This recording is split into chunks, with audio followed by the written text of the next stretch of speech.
et nous voici pour le clap de fin de ce vlog avec Mons.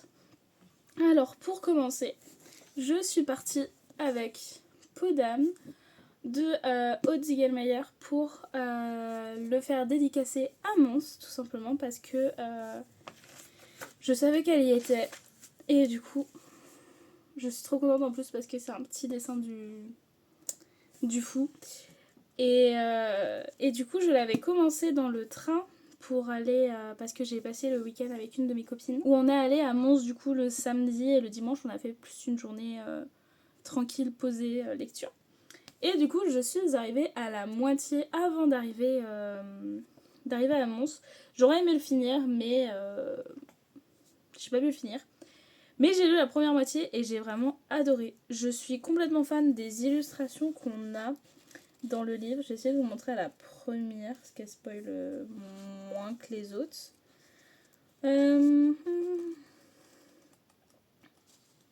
Faut-il que je la retrouve? Voilà, donc ça c'est la première illustration. On en a 3 dans le roman. Sachant qu'on a aussi, voilà, au début et à la fin, l'illustration de 2 des personnages. Que je trouve juste sublime. Elle a une boutique avec des goodies de la saga. Donc j'ai trop hâte de finir la saga pour pouvoir les acheter. Mais du coup, j'ai pu faire dédicacer mon tome 1. Et donc j'ai eu la première moitié. Et j'aime vraiment beaucoup. Il faut savoir que je ne connais pas du tout le conte de Podam à la base. Je sais vraiment pas du tout de quoi ça parle. Je sais vraiment pas... Enfin, je ne connais absolument rien de ce conte-là. Du coup, je suis trop contente de le découvrir avec sa plume et son univers. On a vraiment un gros côté female rage. Vraiment ce côté genre d'une femme vraiment qui veut pas se laisser faire, qui est vraiment prête à tout pour ses valeurs, ses convictions, pour ce qu'elle pense être juste. Les personnages sont super intéressants, l'univers est très intriguant, on est vraiment dedans, enfin vraiment j'ai adoré ma lecture et du coup c'est pour ça que j'ai trop hâte de pouvoir le finir. J'ai pas pu le finir pour le moment parce que j'ai enchaîné un peu trop de choses, mais j'ai trop hâte de le finir. Et du coup, au passage, parce que du coup j'ai acheté pas mal de livres, voilà, vous avez un petit aperçu. Et du coup, j'en ai profité pour acheter le tome 2, qui est aussi le dernier tome, que j'ai pu aussi me faire dédicacer. Voilà. J'ai trop hâte de le lire. Sachant que là, vraiment, l'illustration qu'on a là, très très sombre, mais elle m'intrigue énormément. Et elle m'a dit en plus que ce qui est un personnage que j'aime beaucoup, et qui m'intrigue beaucoup, qu'on voit mais pas tant que ça dans le tome 1, et il y a un mini chapitre à la fin de la partie 1 avant qu'on passe sur la 2 qui m'a énormément surprise et j'étais trop contente. Et elle m'a dit tu verras, tu le vois déjà un peu plus dans la deuxième partie, mais tu vois dans le tome 2 tu le verras encore plus. Et j'étais en mode trop bien, parce que j'avais trop envie d'en apprendre plus sur ce personnage et de le voir plus. Donc je suis trop contente et j'ai trop hâte. Et vraiment c'était trop bien. Je suis passée aux éditions Plume Blanche. Et du coup il y avait déjà certaines ruptures. Donc en cadeau de Noël je m'offrirais tout simplement le pack. Et en attendant je me suis pris en tout cas les 2 premiers tomes des Carmidor de Olivia Gomez, que j'ai pu me faire dédicacer. Voilà, j'ai trop hâte de les lire. J'ai eu aussi un marque-page et un marque-page avec la carte et les différents clans, de ce que j'ai un peu compris. Et du coup dans le pack j'aurai le tome 3, donc j'ai trop hâte de me le commander pour Noël. C'est vraiment mon cadeau de Noël à moi. Et j'ai trop hâte parce que les livres du pack m'intéressent énormément, donc j'ai trop hâte. Ensuite, alors je vous les montre complètement dans le désordre. Franchement, je vous ai pas fait l'ordre de quand je les ai achetés dans la journée. c'est vraiment dans le désordre. À la fin de la journée, je suis passée devant un stand avec une de mes copines. Et en fait, ce qui m'a interpellée, si vous me connaissez, si vous commencez à me connaître, vous allez tout de suite comprendre pourquoi je me suis arrêtée. J'ai vu ça. Voilà. Donc, si vous me connaissez, vous savez que tout ce qui est fantasy asiatique ou tout ce qui est de l'univers asiatique en général, vous savez très bien que je suis extrêmement faible à ça. Du coup, j'ai vu cette couverture-là, j'ai craqué et je l'ai acheté. Alors, il sort, je crois qu'il sort là à la fin du mois. Donc, je pense que là, quand vous verrez cette vidéo-là, il devrait être sorti. Parce que j'ai 2-3 avant-premières. Mais celui-ci, c'est celui qui sortait le premier. Donc, c'est aux éditions Rivka. Et vraiment, j'ai trop hâte de le lire. Ou si je me rappelle un peu ce que l'autrice m'a dit. Parce que du coup, hormis un livre, ils sont tous dédicacés. Voilà. Et du coup, si je me rappelle bien ce qu'elle m'a dit, parce que vous savez aussi que j'oublie très facilement, que sur le moment, j'écoute, ça me fait acheter, et après, ça part très loin dans ma mémoire. Si je ne me trompe pas, on va suivre 2 trames principales. D'un côté, l'impératrice qui désire être bénie par les divinités. Et de l'autre côté, je crois que c'est un prince qui va se faire maudire par ces mêmes divinités. Et que du coup, l'histoire va être de comprendre pourquoi les divinités ont fait ça, qu'est-ce qui se cache derrière leur choix, qu'est-ce qui... Enfin voilà, c'est vraiment ce côté-là. Et du coup, moi, ça m'a donné très envie. Voilà, le côté divinité, côté asiatique, tout ça, vous savez. Voilà, j'ai trop hâte de lire. Franchement, j'ai trop hâte. Chez Gulfstream, j'ai craqué pour une certaine avant-première. Et en prime, on avait la chance qu'il soit en dédicace. J'ai craqué pour Jusqu'au plus profond des astres de Edgy Twice. C'est la première fois que je peux être à un événement où ils sont présents, alors que ça fait des années que j'essaye de pouvoir les voir. Et en prime, on est sur un livre des éditions Gulfstream. Donc voilà, je vous laisse admirer le travail. Il sort en début novembre, donc je pense que quand vous verrez cette vidéo, il sera sorti aussi. Et vraiment, j'ai adoré les rencontrer. Voilà, c'est vraiment 2 personnes incroyables que je trouve trop adorables, super gentilles et très solaires. Vraiment. Sachant qu'ils nous ont dit que ça serait une duologie. Voilà. Et que c'était un bon moyen de découvrir leur plume. Que par exemple, pour tous ceux et celles qui n'ont pas encore lu La passeuse de mots, les découvrir avec Jusqu'au plus profond des astres, ils m'ont dit vraiment, c'est vraiment un bon livre pour commencer à les découvrir. Et parce que moi, en fait, La passeuse de mots, comme vous le savez, elle est dans ma palle depuis des années. Voilà. J'ai très très envie de le lire, mais j'arrive jamais à trouver le bon moment. Et j'en ai parlé justement. Et justement, ils m'ont dit, en fait, si pour le moment tu n'as toujours pas sorti, c'est que c'était pas le moment. Mais attends le moment et tu verras. Quand ça sera le moment, il t'appellera et voilà. Et ça m'a fait grave du bien parce que du coup, ça fait vraiment longtemps que moi, on m'en parle de ouf de La passeuse de mots, que j'ai super envie de le lire. Vraiment, y a rien qui fait que j'ai pas envie de le lire, c'est juste, excusez-moi, ça me gêne que j'ai un truc qui rebique de mes cheveux. Je sais pas pourquoi, mais c'est juste mes cheveux qui sont pas encore totalement secs. Voilà. Et du coup, genre, j'ai super envie de le lire, mais juste à chaque fois, je suis en mode, j'arrive pas à sentir le moment de le sortir. Alors, on est sur un gros pavé encore. Il fait 750 pages de mémoire. Ils nous ont dit, de toute façon, on sait pas faire petit. Si vous regardez tous les tomes de La passeuse de mots, hormis le préquel, ils sont tous énormes. Parce qu'à la base, ils disaient que ça devait être un one-shot. Mais ils se sont vite rendu compte que ça pouvait pas être un one-shot. C'est pour ça que c'est une duologie. Voilà.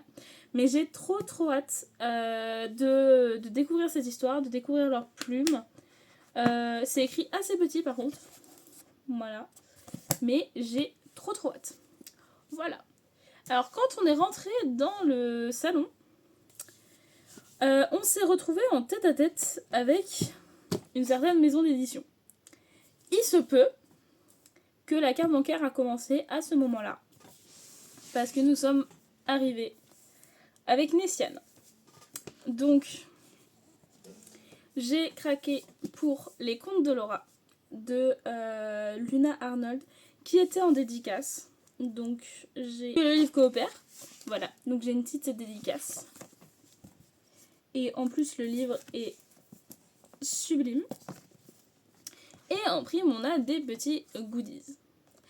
Du coup, mon petit œil de pie a vu qu'il y avait d'autres goodies qui correspondaient à une autre saga. Vous connaissez, vous savez que je ne résiste pas à l'appel des goodies. J'ai acheté le tome 2 de Un serment de glace et d'os, je crois. C'est ça. Je le vois pas. Ah voilà. Un serment d'ombre et de glace. Donc de Jennifer Backrey, qui n'était pas sur place. Donc du coup, il n'est pas dédicacé. Voilà. Mais comme ça, j'ai 2 tomes et le tome 2 est énorme. Il fait quasi, je crois, le double du tome 1. Il est énorme. Mais du coup, j'ai pu avoir tout plein de goodies. Donc, je suis trop contente. Donc là, on a une petite frise chronologique. Voilà. Moi, c'est mon problème. Tout ce qui est illustration, vous m'en mettez devant, je suis foutue. Si vous voulez me faire acheter quelque chose, vous mettez des illustrations et ça y est, j'achète. Donc du coup, voilà. Et pour finir, on a fini la journée en beauté. Moins pour mon compte bancaire, mais pour nous aussi. On est allé voir l'autrice Erika Boyer, qui nous a été déjà recommandée plein de fois par notre amie Arkelana, donc Léana, qui a une chaîne, qui est autrice, je vous mets tout en description. Et ça fait 2 ans, je crois, qu'elle m'en parle, mais en long, en large et en travers, qu'à chaque fois qu'elle fait un salon livresque à chaque fois qu'elle fait un salon livresque, tout simplement, 3/4 du temps, Erika est avec elle, et à chaque fois, elle nous en parle. Alors là, je l'ai vue, toute la journée, on n'a pas réellement pu aller la voir parce qu'il y avait beaucoup de monde, surtout en fait dans les stands qui étaient devant elle. Donc en fait, c'était impossible de pouvoir y accéder. Et comme nous, on y restait jusqu'au soir parce que on reprenait un train qui était 1 heure après la fermeture du festival, bah le soir, en fait, il n'y avait personne. Donc on y allait, on a passé une bonne demi-heure avec elle. Erika est un amour, vraiment, elle est adorable, elle est super gentille, on a passé énormément de temps à parler. Et du coup, j'ai craqué. Voilà. À la base, je partais sur ces 3-là, puis j'ai vu le 4e et bon, je les ai achetés. Donc, pour faire une petite présentation du coup, à la base, moi, je connais cette duologie, qui est la duologie de Il faut parfois déplier les étoiles, qui s'est changée en duologie avec Et si on pliait les étoiles. Elle m'a raconté qu'à la base, elle devait faire qu'un one-shot, donc celui-ci. Et en fait, elle avait envie de raconter la suite, le après. Et du coup, il y a un tome 2. Et ce que je trouve trop mignon, c'est qu'il y a le petit détail pour dire 1 et 2. Donc, c'est sous forme de calendrier de l'Avent. Voilà, les 4 sont des romances MM, donc avec 2 hommes. Et j'ai trop hâte. Trop hâte. Donc, à chaque fois, j'ai eu forcément le petit marque-page qui va avec, ainsi que la petite dédicace. Donc j'ai trop hâte de les lire parce que je les ai offerts à une amie il y a maintenant, pareil, 2 ans je crois. Et du coup j'ai trop hâte. Et aussi, notre chère Erika dessine. Donc j'ai craqué. À la base j'avais vu celui-ci et j'ai trouvé trop beau. Puis j'ai vu celui-ci et j'étais en mode, ils sont trop beaux. Et du coup on en a parlé. Et en fait ça vient de Even Official Blessing, donc la bénédiction des cieux. J'ai eu un coup en... Attends. Et en fait, pour la petite histoire, elle est ultra fan de cette saga-là.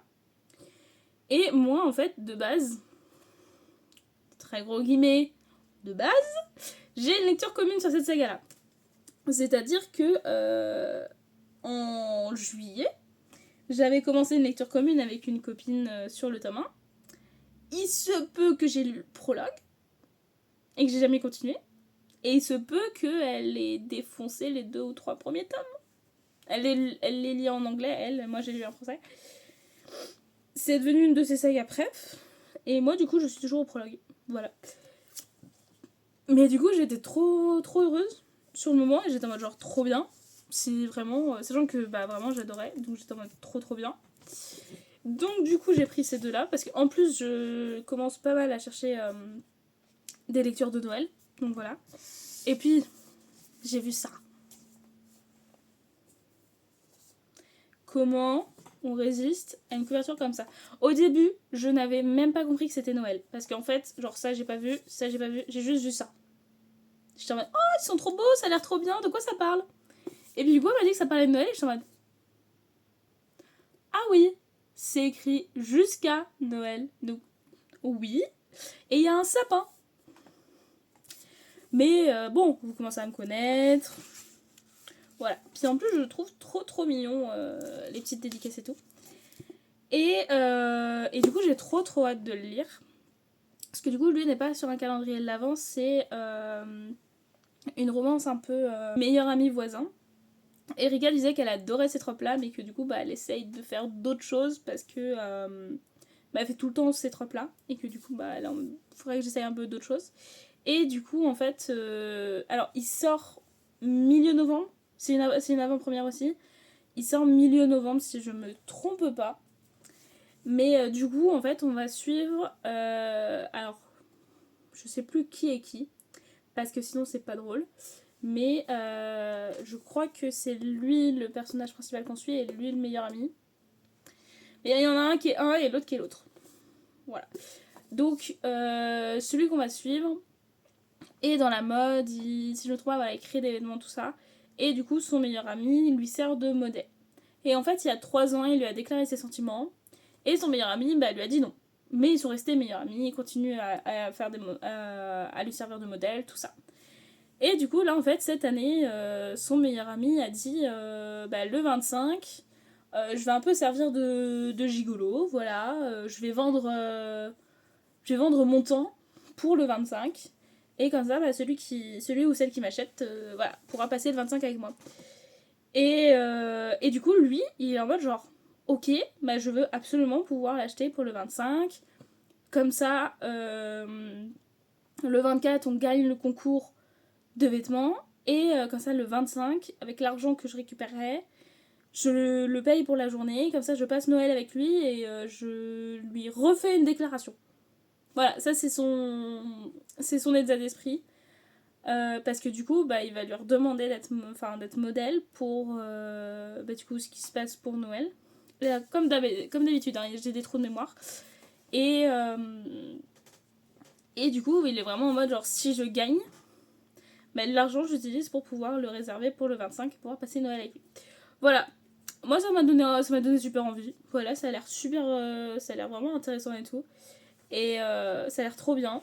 Donc j'ai trop hâte de le lire. Voilà, là de toute façon, j'attends que le 31 octobre passe. Donc à partir de début novembre, vous allez commencer à me voir lire des livres de Noël. Je vous préviens. Et du coup, là-bas, je m'arrêtais sur ces 3-là. C'était déjà bien. Et en fait, j'ai vu celui-ci. Donc, qui s'appelle Sous le même ciel. Comment on résiste? Je l'ai vu, j'ai directement pensé à Léana. Vraiment, quand j'ai vu ça. Sachant que j'adore les romances dramatiques. J'adore pleurer. Voilà. Voilà. Et en fait, je me suis dit, mais je suis sûre que Léana, elle l'a lu. Et je serais même pas étonnée que ça puisse être dans ses préférés. Sachant que du coup, Erika, on en a parlé. Et elle m'a dit que justement, c'était un des premiers que Léana avait lu d'Erika. Que justement, c'est dans ses préférés. Et par contre, il fait pleurer. Mais voilà. Parce que du coup, on va être vraiment sur une histoire entre les deux personnages où ils vont être ensemble, on va les voir avancer ensemble. Qui à un moment, il va se passer quelque chose de très grave. Enfin, quelque chose qui va complètement changer leur vie. Et du coup, on va voir, on va continuer à les suivre avec ce qui se passe dans leur vie, tout ça. Donc, pareil, j'ai très hâte. Même si je sens que je vais pleurer super fort. Mais voilà. Du coup, je suis très contente du butin que j'ai fait que j'ai fait à Mons. Je suis très contente de la journée qu'on a passée. Il y avait énormément de monde. Et en fait, on a déjà eu les infos pour l'année prochaine. Et en fait, on va avoir le triple en termes de taille. Du coup, j'ai super hâte parce que vraiment là, en fait, j'avais vraiment une sensation de très très petit. On avait entre 2000 et 3000 mètres carrés, je crois. Et l'année prochaine, on va avoir 6000 mètres carrés, si je ne me trompe pas. Et va y avoir plus de 1000 artistes, enfin auteurs-autrices, je veux dire. Il y avait quelques stands un peu justement d'autres choses que des livres. Et en termes de livres, il y avait vraiment de tout. C'est-à-dire que on sait que Plume Blanche, c'est un peu genre un des plus gros stands à Mons. Parce que tous les ans, ils ont leurs nouveautés en avance qui sont à Mons. Enfin, on sait que c'est vraiment genre le rendez-vous pour Plume Blanche. C'est Mons tous les ans. Donc voilà, on sait vraiment que c'est le moment. Genre là, par exemple, vraiment, il y avait toutes leurs sorties 2026 avec tous les auteurs et les autrices qui étaient présents. Donc en fait, voilà, on sait que c'est vraiment le moment et tout. Et du coup, on a déjà les dates de l'année prochaine, on a déjà le lieu, on commence à avoir les infos. Alors, tout ce qui est infos, auteur, autrice, tout ça, je pense qu'on les aura bien plus tard. Mais on a déjà pas mal d'infos. Et on s'est déjà dit qu'on y retournait pour sûr. Et on a déjà prévu déjà pas mal d'autres salons. Donc je peux vous dire déjà que 2026, vous allez avoir pas mal de vlogs de salon. Et je suis trop contente parce que c'est vraiment... c'est vraiment dans mes priorités de vie de lectrice. Voilà. De pouvoir aller à des salons et tout. C'est vraiment ce que j'aime le plus. Donc je suis trop contente qu'on va pouvoir vivre ça ensemble. Et je suis très contente aussi que mon argent va partir très vite aussi là-dedans. Mais j'ai trop trop hâte. Et vraiment, je suis trop contente de ce moment-là, de ce week-end-là. Et le lendemain, du coup, on a lu. Donc moi, j'avais emmené des mangas à moi, qu'elle a pu lire. Puis moi, j'avais emprunté des mangas à une amie. Donc j'ai pu me lire le tome 5 des Noces de Luciole. J'aime vraiment beaucoup comment... j'aime vraiment comment l'histoire évolue, comment les personnages évoluent, comment l'intrigue évolue. Franchement, le tome 5 m'a vraiment renoué avec l'histoire. Parce que j'ai quand même un peu de mal. Mais après, c'est comme Criminal Fiançailles. Hein. Au début, les 2 premiers tomes, j'ai eu un peu de mal. Puis après, c'est devenu une saga coup de cœur. Et là, les Noces de Luciole, j'avais un peu de mal au début. Et franchement, le tome 5 m'a fait beaucoup de bien. J'ai vraiment beaucoup aimé. Et j'ai très hâte de voir la suite. J'ai lu les 2 premiers tomes de Not Just a Pretty Face. J'ai trop aimé. C'était trop bien. J'ai complètement pété un câble à la fin en mode genre c'est pas possible. Ça peut pas se terminer comme ça peut pas... Voilà. Donc j'attends désespérément la suite. Voilà. J'ai lu les 2 tomes de l'Empire du Sourire qui sont sortis en webtoon. Et je suis complètement de l'avis de ma pote que c'est ultra rushé. Dans le webtoon, le tome 1, franchement, était super. Je trouve que ça allait, franchement, voilà, genre ça avançait, tout ça. Le 2, j'ai l'impression que il était comme ça, voilà, et on en a fait ça. Genre, je pense qu'en termes de comparaison, je peux comparer à la saison 2 de Promise Neverland. Ne regardez jamais la saison 2 de The Promised Neverland. Lisez les mangas, s'il vous plaît. Parce que vraiment, la saison 2, elle est à jeter de A à Z. Voilà. Mais du coup, faut que je regarde le drama. Parce que vraiment, on passe d'un moment et tu sautes une page. Enfin, tu tournes la page et t'as l'impression d'être 10 ans après. Et que tu comprends pas ce qui s'est passé. Et que t'es là en mode, mais qu'est-ce qui s'est passé? Tu comprends pas. Donc, j'avoue, très perturbée, très... Mais j'ai vraiment beaucoup aimé quand même dans la globalité. Juste ce moment-là, en fait, m'a énormément perturbée. J'ai rien compris de ce qui s'est passé. Et du coup, j'aimerais bien regarder le drama pour pouvoir. Et j'ai aussi lu le tome 3 de Morgana and Oz. Voilà, c'était trop bien. J'ai trop hâte d'avoir la suite. C'est vraiment un de mes webtoons préférés aussi. Vraiment, j'aime trop. Franchement, je suis trop fan de cette série-là, des personnages, de l'intrigue, de l'univers, des dessins. J'aime trop. Et j'ai vu qu'elle sera présente à un salon en début d'année. J'ai déjà contacté mes copines pour dire que j'y allais. M'en fous. M'en fous. On y va. C'est pas négociable, on le met tout dans notre calendrier, puis on y va. Ce jeu, vraiment... Puis en plus, je me dis, si l'autrice a des prints ou des goodies de l'univers, j'ai dit, on commence par ce stand-là, je m'en fiche. On commence par ça, je veux mes dédicaces, et je veux tous les goodies, comme ça au moins le budget sera calé. C'est-à-dire qu'on commence par ça, et du coup après ce qui restera dans le budget, c'est ce qui restera pour le salon. Voilà. Quand je vous dis qu'avec les artistes, je suis complètement folle, c'est la vérité. Et du coup, voilà, j'ai pas spécialement relu depuis parce que je suis rentrée de Mons lundi matin. Donc je suis trop contente parce que j'ai vu plein de gens à la suite. Parce que du coup, j'ai passé le week-end avec une amie. Le dimanche soir, j'ai passé du temps avec un pote aussi. Que j'ai passé un trop bon moment parce que ça fait super longtemps qu'on se voyait moins et que justement on parlait pas forcément. Et du coup, ça fait du bien de pouvoir renouer des liens avec les gens. Donc trop contente. Et puis là, j'ai passé la moitié de la semaine, genre du lundi au mercredi, j'étais avec la même pote. C'est trop bien, on a passé des trop bons moments. On s'est fait le drama de A Business Proposal, que moi j'avais commencé en webtoon. Le drama était trop bien, franchement, genre j'ai trop kiffé. Du coup, j'ai trop envie de finir le webtoon, du coup, parce que je sais qu'il est fini. Donc j'ai trop hâte de le lire et de le finir. On a commencé à regarder Criminal Fiançailles en animé, parce que du coup on l'a toutes les deux lu, mais elle l'avait vu et pas moi. Du coup on avait commencé à regarder et franchement j'aime bien, franchement. Et, et elle m'a mis dans la Starac aussi. Alors je ne sais pas s'il y en a parmi vous qui regardent la Star Academy. Voilà, mais elle m'a complètement mis dedans.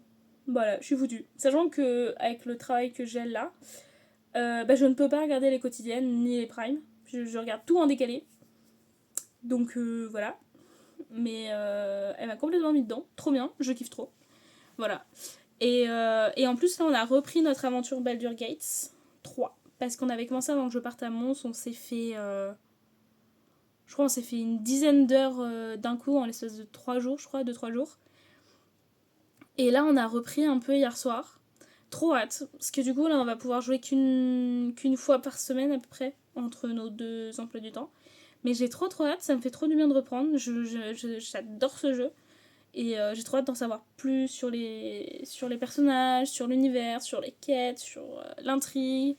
De pouvoir me rapprocher de certains persos, tout ça. Franchement, je passe des trop bons moments. Ça fait trop du bien. Et du coup, voilà. Donc, je pense qu'on va pouvoir clôturer ce vlog aussi.